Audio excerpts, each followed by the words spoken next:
Trying to catch my bird feeder as a backdrop. I'm doing this today. Hope I'm in the frame. don't ever get one of these flip cameras if you're not confident about being in a frame. No way to check this because I've got it sitting on the fence and I have to walk around the block to get on the other side of the fence to look in the viewfinder. Anyway,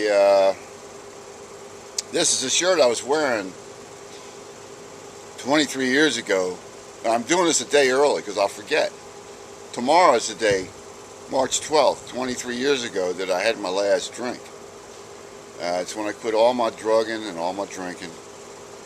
And I was thinking about things for about the past, I've only been thinking of things for half an hour. For about the past half hour, what I would say. And something that stuck out to me is that I was sitting with a group of people who were in recovery, and one fellow who had been sober for about 20 years said, you know, it's not really that big a deal to people that we quit drinking. You know, you quit drinking, so what? That's how some people think about it. Now, not that it make me anything special, but I did, for the last 4 years of my drinking, drink 1 quart of Scotch whiskey every day and held down a full-time job. And that's special. I know that's special. And I know having 9 DWIs is special because I've been around a lot of people who quit drinking, and many people who had been sober many years and been around people who had quit drinking exclaimed that they had never heard of anyone who had that many DWIs. So I know that's special. Now these aren't special things in a good way. Like this day, tomorrow, because I'm getting older now, I did it today. You imagine the shirt's 23 years old and I save it for stuff like this. I forgot to do it last year. Forgot to put this shirt on. This was my plaid shirt. My wife at the time, she was my second wife, said, don't you have another shirt? I think she even bought it for me, and that was my big excuse. I said, I like this shirt. You got it for me. And then for not my third, but my fourth wife was Scottish, and I made it my tartan. All of a sudden it wasn't plaid anymore, and it was my family tartan. But I couldn't trace myself back too far in Scotland, although I did get away. I got to Ireland with my grandfather's family that I'm named after, and that family, one of the guys was hung as a horse thief, and the family was shipped off to Australia. This is about not drinking, right? And my father's side, he had an uncle who he named some of us kids after with a kind of a middle name or whatever, was a Philadelphia lawyer, and he traced the family back to another horse thief who was hung. So, you know, I got busted for thievery back when I was really starting to roll on my drinking days. There's a period of time where you become almost invincible drinking. I don't know who this is to. If you're drinking, what I did was I tried to quit. That's all. It's not like you're making a vow before God till death do you part. Once you do that and you get married to somebody, then when something if a problem arises, then you try. Okay, that's a different kind of a try. What I did was I just tried not to have a drink one night. And that's when you start breaking it down. And then all of a sudden, if you make it all night and you wake up in the morning and it's, whew, I actually am here. You might not sleep all night because you're used to having a certain amount. I cut down a little bit at a time to where I was only drinking a pint every night. Okay, and then I was drinking a half pint, and one night I went for nothing. And then before you knew it, I had put together the next night. I realized I had 24 hours, and and it's a long time when you're using and, you know, drinking. If you're watching, I didn't spend a lot of time watching videos, unless it was like the war in Iraq. The night that broke out, I remember I watched that because my attorney told me if I had to go to AA for 30 days, the judge was going to send me to 30 days of AA because it was my second DWI in Louisiana. Nobody knew about the other 7. He said, you're probably going to do them inside because it's a tough judge for going before, so you might as well get them done before you go and get them applied towards time served. So that's what I did. And but my first night that I was supposed to go to this AA meeting, the war in Iraq broke out. Baghdad was getting bombed, and I stayed home and watched it on TV. So maybe you're watching this on a video, and you know, now can get the idea down that somebody who drank probably as much as you, if you drank a lot, if you're drinking a lot, actually just tried something, just tried it.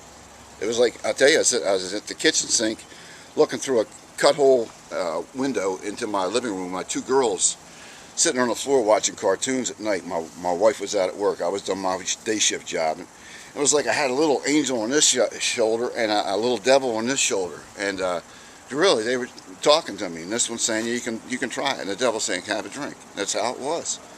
And I listened to the little angel. And then, for, down the road, if you want to do it first, that's fine. But I didn't get saved. I was going to hell. I didn't know for 5 years later, when I had been sober, and I was a big shot in AA in New Orleans. And we're called trusted servants, and nobody's a big shot, but trust me, there's people that do more work than others, and there are ones at the top of the rungs of the ladder. And it's just fact. It's just like some people know the Bible, and others that think they know it. That there's just some people that are elite, and some that are, there's some people that sin less than others. There's just fact. There's just truth. Some people think they have the truth, and they're so lost. I heard somebody say that the other day, we got the truth. I don't even know if he was saved. I forget who that was. I'm thinking, how can this guy say this? Saying we have the truth. Oh, as an atheist on YouTube talking about how good our Christians are at arguing for their faith. They're almost like lawyers. And he started talking to atheists saying, but we have the truth. I'm thinking, wow, man.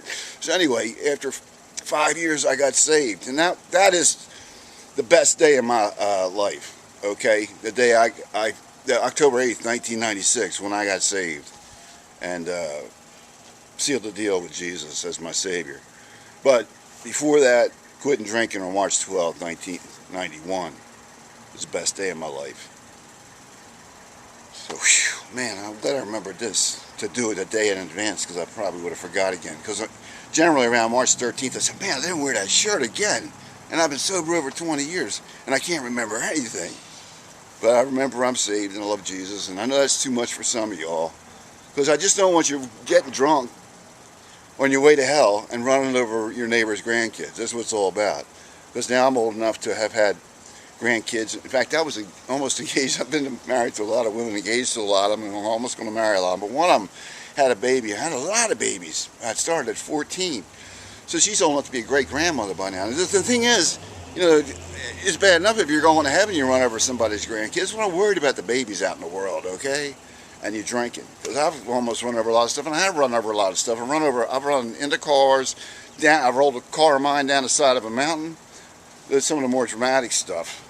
I don't need to go through them all because it's not good stuff I'm talking about. It's all my. I have a lot of bad stuff I can tell you about related to abusing alcohol. And there, I leave the door open for you. That I just can't drink it. Okay, some of us can, and I'm one of the cats that can't. I drank enough for 10 men in my life. Anyway, and the dope, I hang around. I live here, a lot of dope fiends around here, a lot of dope in this neighborhood. And they're basically good people. A lot of them tell me they're saved, but, they're loaded all the time on prescription medication that isn't theirs. It's legal street stuff prescribed to people. Boy, can I ramble? I can ramble. Who talks like that? Ramble's how I talk. Well, and we break it down to moment by moment. Sometimes when we get clean and sober. It's not always 24 hours of the day. 24 hours. It's not always one day at a time.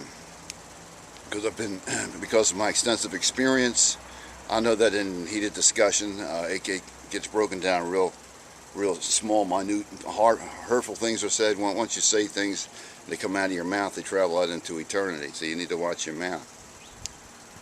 And if nothing else, you could be if I'm talking to a user, an alcohol abuser, you could stop talking the rest of your life and never move again. That would be real good. That way you wouldn't run over anybody and you wouldn't hurt anybody with your mouth. So if you want to continue using and killing people that love you because they see you the way you are, I mean, this is the collateral damage. The people who truly love you are being made crazy by you continuing to determine by demanding that you drink because it's the only way you can live, or that you get your dope because you have to have it. They're going crazy. you are the cause. You can say, well, the alcohol is making me do it, or the drugs. Okay, fine. You can argue that with somebody else. I'm saying that the people in this world are nuts because of you. It's not just that we are nuts because we use and we know that we're an alcoholic or a drug addict. That's not the kicker. The fact is the whole rest of the world is affected by us. And so if you quit, you'll end up controlling the world like Brother Mark. Jesus, I have big help. Okay? It's pretty trippy, huh? I just tried it. Okay. Adios.